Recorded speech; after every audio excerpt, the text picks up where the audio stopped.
मैं डॉक्टर सिराज शेख और आप देख रहे हैं मेरा यूट्यूब चैनल ज्ञानवर्धन। शिवाजी विश्वविद्यालय कोल्हापुर की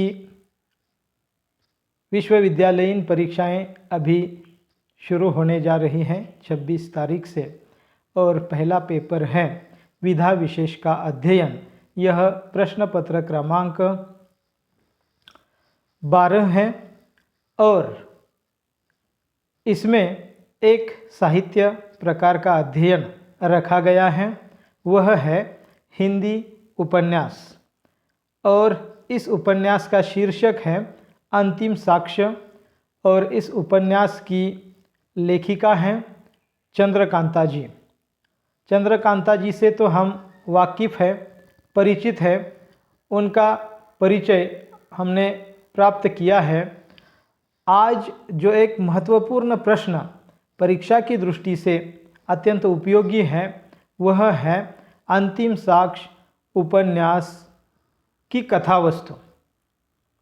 उपन्यास को हम सब जानते हैं कि उपन्यास के 6 तत्व होते हैं: कथावस्तु, पात्र एवं चरित्र चित्रण, कथोपकथन, देश काल वातावरण, भाषा शैली और उद्देश्य, और एक शीर्षक की सार्थकता।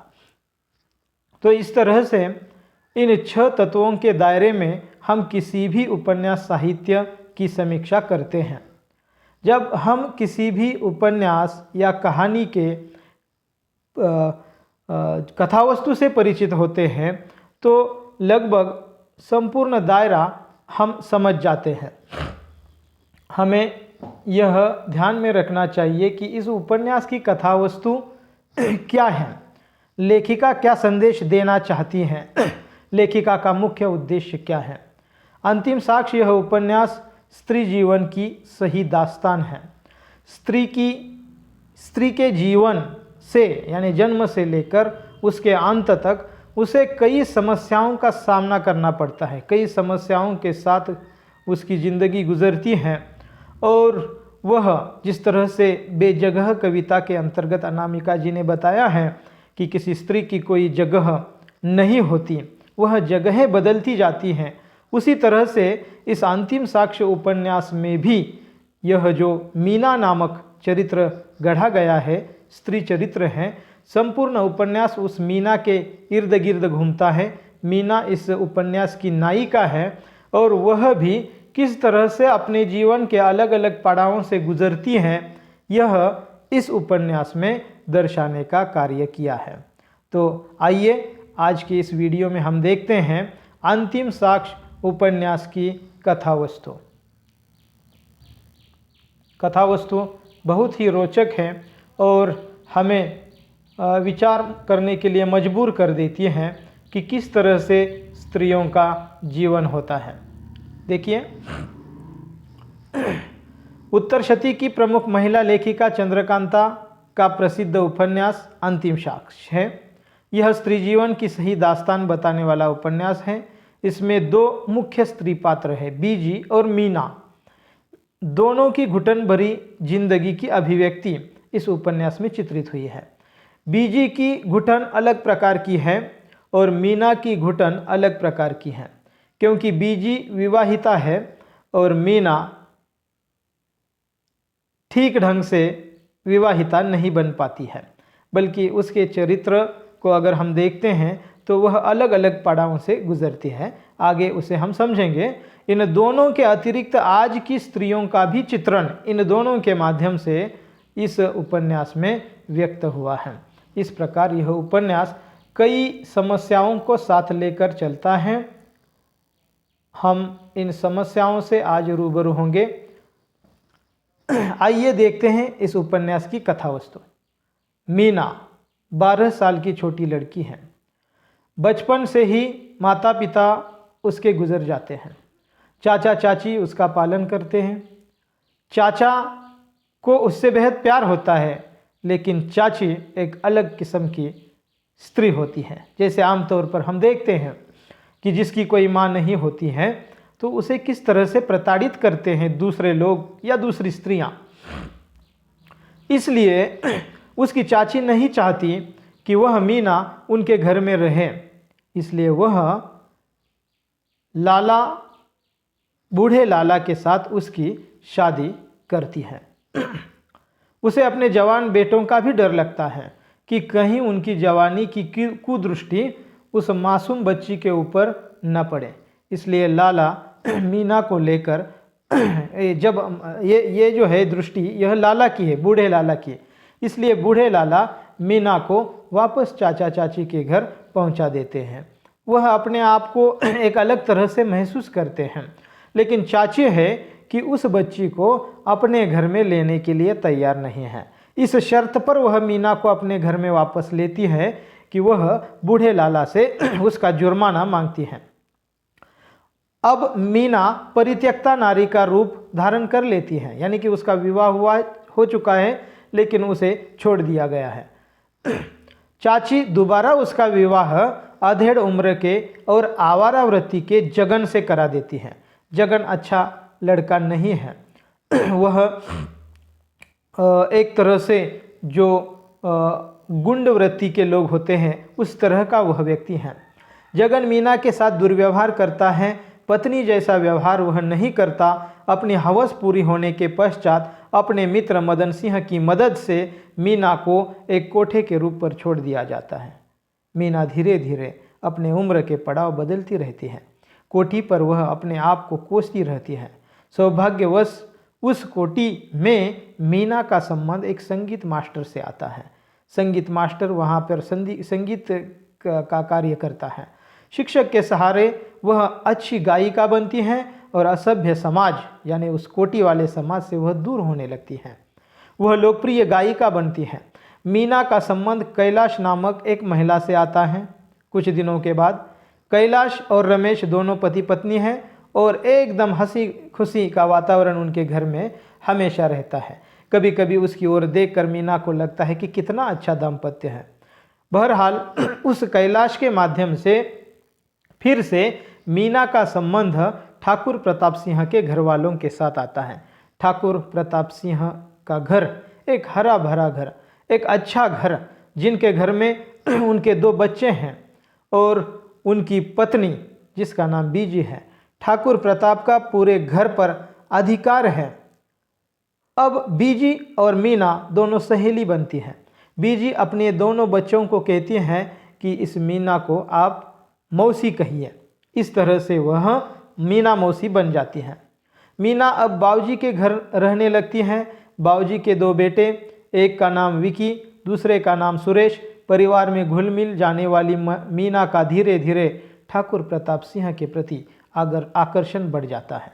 यहाँ पर यह कथावस्तु या कहानी एक अलग तरह का मोड़ धारण कर लेती है। एक अलग तरह का मोड़ इस कहानी में आ जाता है। ठाकुर प्रताप सिंह का भी मीना के प्रति आकर्षण बढ़ जाता है। यह आकर्षण धीरे धीरे एक अलग तरह का आकर्षण बन जाता है। किसी कारणवश जब बीजी बाजार जा रही होती हैं और कुछ चीज़ लाने के लिए घर में आती है और देखती हैं एक अलग तरह का मंजर, जिसमें बाऊजी अर्थात प्रताप सिंह जी के सामने बेसुध कुछ अलग ढंग से वह उन्हें मीना दिखाई देती है। इस आकर्षण, इस संबंध को देखकर बीजी अंदर से पूर्णतः टूट जाती है। वह क्रोधित हो जाती है। वह मीना को सर्पिनी कहती है और मीना को यह भी कहती है कि इसीलिए तुझे आसरा दिया था। और इस घटना के बाद यह बीजी टूटती ही चली जाती है। यह टूटन बीजी का अंत कर देती है। बीजी की मृत्यु हो जाती है। अब ठाकुर प्रताप सिंह का परिवार बीजी के अभाव में एक तरह का अकेलापन महसूस करने लगता है और परिवार बिखर जाता है, टूट जाता है। बड़ा बेटा पहले से ही आवारा था, अब बीजी के पश्चात आवारागर्दी की सारी हदें पार कर देता है। सौभाग्यवश वह आर्मी में भर्ती हो जाता है। किसी न किसी तरह से वह माता पिता की इच्छा पूरी कर देता है, किंतु माता अब घर नहीं है और पिताजी ने घर से उसे निकाल दिया है। ऐसे में वह दोबारा अपने घर कभी नहीं आता। परिवार टूट जाता है। दूसरा बेटा विकी है, वह सज्जन वृत्ति का है। बचपन से ही वह सारी घटनाएं देखता है। वह मीना को भी जानता है। बीजी को भी जानता है, अपने पिताजी को भी जानता है। बचपन से ही वह अपनी माँ से बहुत प्यार करता था। वह घर की सारी दास्तान बखूबी जानता था। घर से लगाव होने के कारण वह जब तक बीजी थी उसके साथ ही रहा करता था। बीजी भी उसे जी जान से चाहती थी। बीजी के बाद बाबूजी का ध्यान रखना वह अपना कर्तव्य समझता था। विकी दिल्ली में नौकरी करने लगा। बाबूजी की भी बाद में एक्सीडेंट में मृत्यु हो जाती है। असल में बाबूजी के साथ अब मीना रहने लगी थी। बाबूजी मीना के साथ ही रहा करते थे। पूरा घर परिवार कैसा हरा भरा था और किस तरह टूटता गया। अंत में केवल इसमें वह विकी और मीना बचती है और मीना को वह लेने के लिए आता है जब बाबूजी की मृत्यु हो जाती है और उसके हाथ को पकड़कर उस हवेली से वह दोनों चले जा रहे हैं। यह इस कथावस्तु का अंतिम मोड़ है और वह देखते हैं उस हवेली की तरफ, जो हवेली उनके हरे भरे परिवार का अंतिम साक्ष्य है और उसी जगह पर अब धर्मशाला बनने जा रही है। इस तरह से हम देखते हैं कि यह जो उपन्यास है, यह उपन्यास एक अलग तरह का उपन्यास है। हमें सोचने के लिए मजबूर कर देता है कि मीना छोटी लड़की है, छोटी से बड़े होने लगती है, घर में उसकी माता पिता नहीं है तो उसका क्या हाल हो जाता है। किस तरह से चाची उसका हाल करती है। फिर वह बूढ़े लाला के पास जाती है, वहाँ से परित्यक्ता बनती है। फिर वहाँ से किसी और के सानिध्य में आते आते उसके व्यक्तित्व में भी निखार आने लगता है, लेकिन वह फिर फंस जाती है और एक हरा भरा परिवार बिखर जाता है। इस प्रकार अंतिम साक्ष्य की कथावस्तु एक साथ अनेक बातों पर पाठकों का ध्यान आकर्षित करती है। जैसे एक ऐसी नारी की पीड़ा इसमें वर्णित है जो किसी की प्रेमिका, किसी की पत्नी, किसी की माता नियमों के अनुसार नहीं बन सकी। अपना संपूर्ण जीवन दूसरों के लिए उसने समर्पित कर दिया, किंतु यह समर्पण उसके काम नहीं आया। एक तरह से अभागन की ही वह रही, वह मीना है। स्त्री जीवन की यथार्थ तस्वीर इस उपन्यास में अंकित हुई है। इस तरह से हम देखते हैं कि यह उपन्यास हमें बहुत कुछ बातें बताता है। इसकी कथावस्तु पूर्णतः मीना के इर्द गिर्द घूमती है और स्त्री की जिंदगी किस तरह से जटिल होती है, किस तरह से उसका अपना कोई घर नहीं होता और किस तरह से कुछ अभागन स्त्रियां होती हैं, उनकी ज़िंदगी किस तरह से हमारे लिए सोचने के लिए हमें मजबूर कर देती हैं, यही इस उपन्यास में वर्णित किया है। इसमें कई आयाम भी खुलते हैं, इसमें कई पात्र भी हैं और इसके संवाद और इस उपन्यास का जो फलक है, देश काल वातावरण है, वह आज के समय का देश काल वातावरण है। इसलिए यह उपन्यास आज के समय में हमारे लिए बहुत ही मायने रखता है। आज के इस वीडियो में बस इतना ही। बहुत बहुत धन्यवाद और शुक्रिया।